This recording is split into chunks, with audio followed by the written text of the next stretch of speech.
محترم ناظرین، السلام علیکم ورحمۃ اللہ وبرکاتہ۔ ہم آپ کی خدمت میں عنوان سچائی لے کر دوبارہ حاضر ہیں۔ نبی صلی اللہ علیہ وسلم کو اللہ تعالیٰ نے جو کتابیں دی وہ کتاب سچائی کی تعلیم دیتی ہے، وہ کتاب برائیوں سے روکتی ہے، وہ کتاب جھوٹ سے منع کرتی ہے۔ تو جس طریقے سے اللہ سچا ہے، اس کے تمام رسول سچے ہیں، تمام رسولوں نے یہ تعلیم دی ہے۔ اب ہمیں یہ دیکھنا ہے کہ سچائی ہمیں کہاں نظر آتی ہے اور جھوٹ ہمیں کہاں نظر آتا ہے۔ سچے لوگ کون سے لوگ ہو سکتے ہیں؟ اللہ تعالیٰ نے کہا سورہ بقرہ سورہ نمبر 2 آیت نمبر 177، اس آیت کو آیت البر بھی کہتے ہیں، نیکی والی آیت۔ اللہ تعالیٰ نے کہا لیس البر ان تولوا وجوہکم قبل المشرق والمغرب، کل کی کل نیکی یہ نہیں ہے کہ تم اپنے چہرے کو مشرق یا مغرب کی طرف کرو، ولکن البر، لیکن مکمل نیکی تو یہ ہے، ولکن البر، لیکن اصل نیکی تو یہ ہے، من آمن باللہ، جو اللہ پر ایمان لائے، والیوم الآخر، جو آخرت کے دن پر ایمان لائے، والملائکہ، فرشتے پر ایمان لائے، من آمن باللہ والیوم الآخر والملائکۃ والکتاب والنبیین، جو کتابوں پر ایمان لائے، یقین رکھے اور نبیوں پر یقین رکھے۔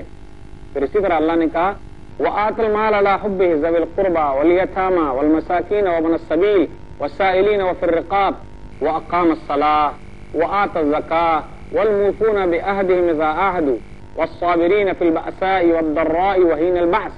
اللہ نے کیا کہا؟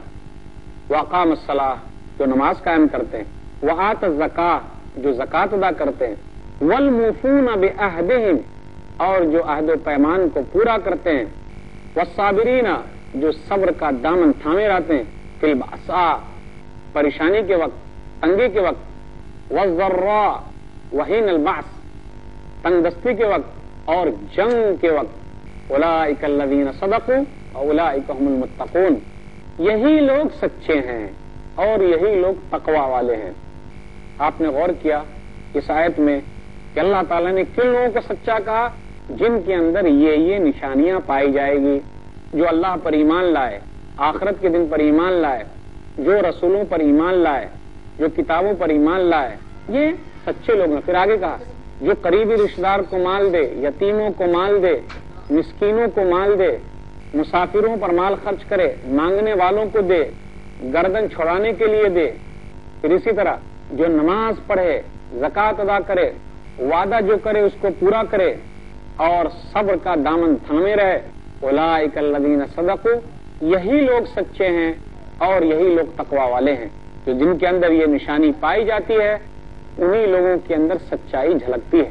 سچائی کا ہمیں ہر جگہ مظاہرہ کرنا ہے، جھوٹ کا کہیں سہارا نہیں لینا ہے، اس میں نقصان ہی نقصان ہے۔ جھوٹ اگر بولتے ہی رہے، کہیں ایسا نہ ہو کہ اللہ کے دربار میں ہمارا نام جھوٹ لکھ دیا جائے۔ معمولی جھوٹ بھی جھوٹ ہے، یہاں تک کہ جو کوئی بھی آدمی ہنسانے کے لیے جھوٹ بولتا ہے وہ بھی جھوٹ ہے۔ وہاں بھی آدمی مذاق میں بھی احتیاط کرے، جھوٹ کا دامن نہ تھامے رہے، جھوٹ کے دامن کو نہ پکڑے، اپنی زندگی میں جھوٹ کو نہ لائے۔ نبی صلی اللہ علیہ وسلم نے بیان فرمایا کہ آدمی اپنی بات میں ہمیشہ سچا رہے، اگر اس کے اندر وہ برائی پائی جاتی ہے کہ جھوٹ بولتا ہے تو کہیں ایسا نہ ہو کہ وہ منافق میں سے ہو جائے اور نفاق کی ایک نشانی اس کے اندر پائی جائے۔ نبی صلی اللہ علیہ وسلم نے ارشاد فرمایا، صحیح بخاری کتاب الایمان کتاب نمبر 2 باب نمبر 24 حدیث نمبر 34، اربع من کن فیہ کان منافقا خالصا، اگر 4 چیزیں جس کے اندر پائی جا رہی ہے تو سمجھ جائیے کہ وہ پکا منافق ہے۔ منافق کا معنی دل میں کچھ اور رکھا ہے، زبان پر کچھ اور ظاہر کر رہا ہے، لیکن اگر ایک خصلت بھی پائی جاتی ہے، ایک عادت بھی پائی جاتی ہے تو اس کے اندر نفاق کی ایک عادت ہے، یہاں تک کہ اسے چھوڑ دے۔ وہ 4 نشانیاں کیا ہے؟ اذا حدث کذب، جب وہ بات کرے تو جھوٹ بولے، واذا تؤمن خان، جب امانت اس کے پاس رکھی جائے تو اس میں وہ خیانت کرے۔ افسوس کی بات ہے یہ برائیاں ہمارے اندر کتنی پائی جا رہی ہیں، بات بات پر جھوٹ بولنا ہے۔ پھر اسی طریقے سے امانت اگر کوئی ہمیں دیتا ہم اس میں خیانت کرتے ہیں۔ کہاں وہ رواج رہا کہ غیر بھی ہمارے پاس امانتیں لا کر رکھے؟ نبی صلی اللہ علیہ وسلم کے پاس لوگ اپنی امانتیں رکھا کرتے تھے، وہ لوگ جو نبی صلی اللہ علیہ وسلم کو دشمن مانتے تھے، لیکن جانتے تھے کہ یہ نبی جو ہے امانت دار ہے، امانتیں رکھنے والا ہے اور امانت لوٹانے والا ہے۔ ہمارے والے تو کھانے والے لوگ ہیں، ہمارے پیسے کو کیا رکھیں گے؟ لیکن یہ جو محمد ہے صلی اللہ علیہ وسلم امانت کو سنبھال کر رکھنے والا ہے۔ منافق کی نشانی جو بتائی گئی وہ یہ اذا تؤمن خانہ، جب بھی امانتیں اس کے پاس رکھے جائے اس میں وہ خیانت کرتا ہے۔ کوئی اگر پیسہ ہم کو رکھنے کے لیے دے دیا، ہم اس کو اپنے کام میں لگا دے رہے ہیں، تو یہ امانت میں خیانت ہے۔